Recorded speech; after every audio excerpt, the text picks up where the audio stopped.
As you can see from my giant jar of money here, I have a lot of it. And so I clearly know what it is. Just asking for a friend here, what exactly is money and why do we use it? Wow, that sure is a lot of money. And a great question. Let's talk about what money is and why we use it. But first, let's touch base with George Washington. He's got something he wants to tell you. If you want to understand money and you're going to listen to this nerd explain it, you might as well elect to press the like button and subscribe to the channel if he does a decent job of it. It was my dying wish for you to like and subscribe for the YouTube algorithm, so just go ahead and do with that as you please. That's awfully kind of you, George Washington. Such a specific wish, with a lot of future sight in it too. I appreciate it. Let's get into what money is.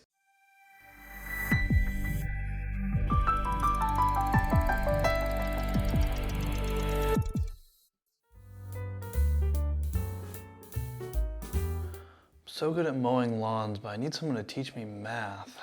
I'm so good at math, but I need someone to mow my lawn. Did we just become best friends? I think so. Who needs money? Let's get pizza. Red Shirt Pizza, what can I get you? My best friend and I would like to order 1 large cheese pizza, please. Okay, it's gonna be 3 pairs of sunglasses, should be ready in about 20 minutes. Oh, we don't have sunglasses, but we can mow your lawn or teach you math. I'm running a fine dining establishment here. We don't accept tutoring and landscaping. But we don't have any sunglasses. Not my problem, buddy. This tragic tale brings us to the first function of money. Function number 1.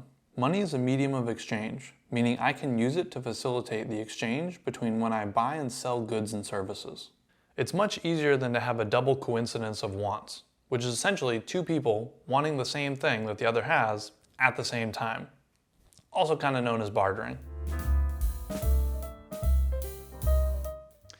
Like to buy 1 cup, please? Okay. And this should be enough. It's gonna be 2 small bowls. What do you mean? It just cost 1 small bowl last week. Sorry, I don't know what to tell you. You know what it's like in Bowlesville. I'll take that big bowl off your hands if you want. No way. Everybody knows 1 big bowl's worth 3 little bowls. No problem. I can make change for you. Wait, how exactly do you expect to make change? That's not real money. Easy, watch. Please don't do this. My bowls. Wait, what? How did you do that? It was a unit of exchange the whole time. That's crazy. I just thought it was one of my other bowls. Oh, do you mean like this one? Yep, like that one. That one was just a bowl, but now it's just a mess. Okay, that completely unnecessary destruction leads us to the second function of money. So at least something good came with this.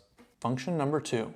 Money is a unit of account, meaning that it is a standardized numerical unit that's able to measure the market value of goods and services and deferred payment. We want to be able to divide money into smaller units, and it should be fungible as well. Fungible is less fun and gibble than it sounds. It just means there's an exchange between 2 of the same thing, dollar for dollar. Mine's no better or worse than yours. We also want to be able to use that to get an idea of what the cost of a certain amount of things would be. For example, if I had a bunch of cups, spoons, and bowls, I want to be able to talk about its value in non-cup, spoon, bowl terms, just in dollars. That looks like a good pencil sharpener. Could I buy it off you? Sure, how are you gonna pay me? I have these light bulbs. Nah, those are gonna break in my pocket. You trying to cut my legs? Okay. How about this bagel? How dare you call that a bagel? Does this look like New York to you? That's round bread. Get out of here with that. Plus, it's gonna go bad anyways before I'm able to spend it. Well, I had one for breakfast and it wasn't so bad. What about if I mowed your lawn? Mow my lawn? What if I already mowed it? Or it's wintertime? I guess you wouldn't need it then. Yeah, I guess not.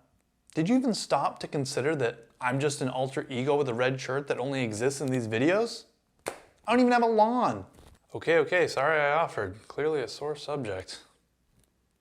Wait, is that true for me? What's that you say? Function number 3? Function number 3. Money is a store of value, meaning that we want to be able to save it and use it later without worrying about it rotting away, etc. This now brings us to the 3 major types of money. First major type of money everybody knows is precipitating money. This is making it rain. That's where the term originated from. Money just falls from the sky. Go scoop it up. That brings you to money type number 2.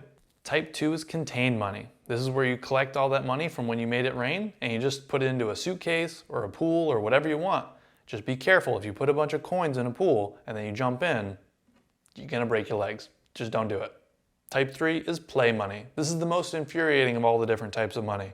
You'll know it's play money because it has no value in the real world and it always ends being flipped all over the room as the game has gone 4 hours too long and everyone in your family hates each other. Oh, talk about the other types too? Sure, why not? Number 1, we have commodity money. Commodities are goods ranging from salts and spices to corn and cows to silver and gold. Using the actual resources as money can be tricky, especially when you're trying to trade cows. It's a little bit easier to trade gold and silver, but there are still issues with it. Number 2, we have representative money. This is where we have a piece of paper, coin, or certificate that is worth whatever it's backed by. This could be precious metals like gold and silver, or your checking account, like when you write a check. This makes doing business much easier. Another appeal here is that you can only print as much money as you have held in reserves. Number 3, we have fiduciary money. Fiduciary money is backed by promise or trust. An example of this is when you write a check. The recipient trusts that they can exchange that for commodity or fiat money by the bank who issued it. And number 4, we have fiat money, because we like to throw Latin phrases into things just for fun, but it means something like it shall be, or let it be done, or let it be so. It means the currency has value because the government says so. This became the case in the US in 1971 when we came off the gold standard and you could no longer just walk into a bank and demand an exchange of gold for your money. With all that being said, that brings us to the main characteristics of money. The first is acceptability. It must be widely accepted. The US government protects your use of US currency to pay for things, but it still doesn't defend monopoly money. Shame. Number 2 is divisibility. I can divide it into equal parts. This is most easily done when we break things into a base 10 system. So basically we have our dollar, $10, $100, and we also have our dimes and our pennies. Beyond that, we have some convenient splits for a 20, a 5, etc. So when we're doing these, it's just our ease of use. Number 3 is durability, able to withstand use and last into the future. I need to be able to use my money next week and next year and not have it deteriorate on me. Number 4 is fungible. Any two are interchangeable. We had mentioned this earlier where I'm able to exchange a dollar for a dollar. The same is not true for an apple and an apple. Mine might be newer, yours might be older. My apple is clearly much better than yours, and so therefore it's not an equal exchange.